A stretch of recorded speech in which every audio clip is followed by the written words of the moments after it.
Dun bu Fass ak Caatu Internet. Dun méb na waaye demul.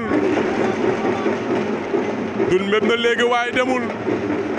Dun mébaat na door na Caatu Internet mel ni ku yooru waaye yooruwul. Dun sëqatalaat na ko sëqatalaat na ko Caatu Internet a nga koy wër-wërloo. Dun bu Fass ak Caatu Internet. Dun tamit na jàpp na loxo ba. Internet yooru na Dun door na ko tànk daan na ko Dun daan na ko lu arbitre di wax cey Dun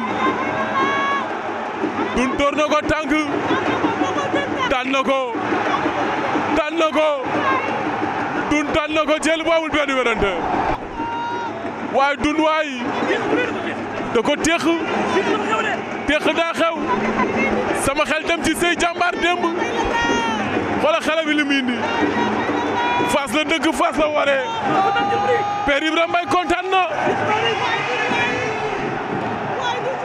delloo ziar.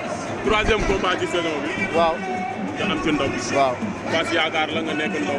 waaw espoir Fass yi tey bëre bi moo ko bëree.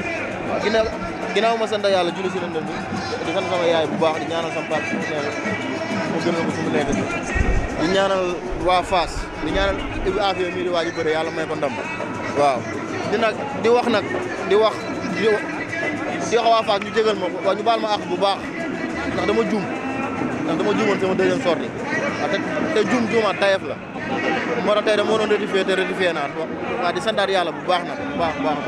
mais ñu gis ni tey bëre bi sa morom nga doon bëreel mais dañ gis nga jox ko cër bu bari. waaw defet bi la woon wala. waaw mooy li ma la wax léegi rek mooy dañ juum suñu combat bi passé am yoo xam ne du woon sax suñu cër quoi mais dañ ñëw ñàkk respecté adversaire bi ñu gis luñ si dal moo tax combat bi ñu ñëw jox adversaire bi cër ak yelleefam waaw ba yàlla may ñu ndam. ñu gis ni da nga jóg am benn doole boo jógee Fass ñëpp jox la bopp.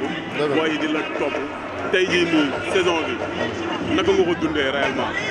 waaw saison bi sax nag boo xoolee aw ma si lu ma neex dëgg ndax su ma amoon lu ma neex dëgg du ma am gàllankoor quoi mais dañuy sant yàlla jaam ak pexem yàlla ak dogalam dañuy sant yàlla bu baax mais saison 2 bi mooy daax incha allah.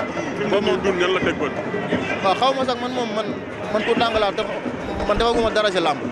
wax dëgg yàlla di ñaan waaw. kon daal làmb ñaanal ma rek waaw.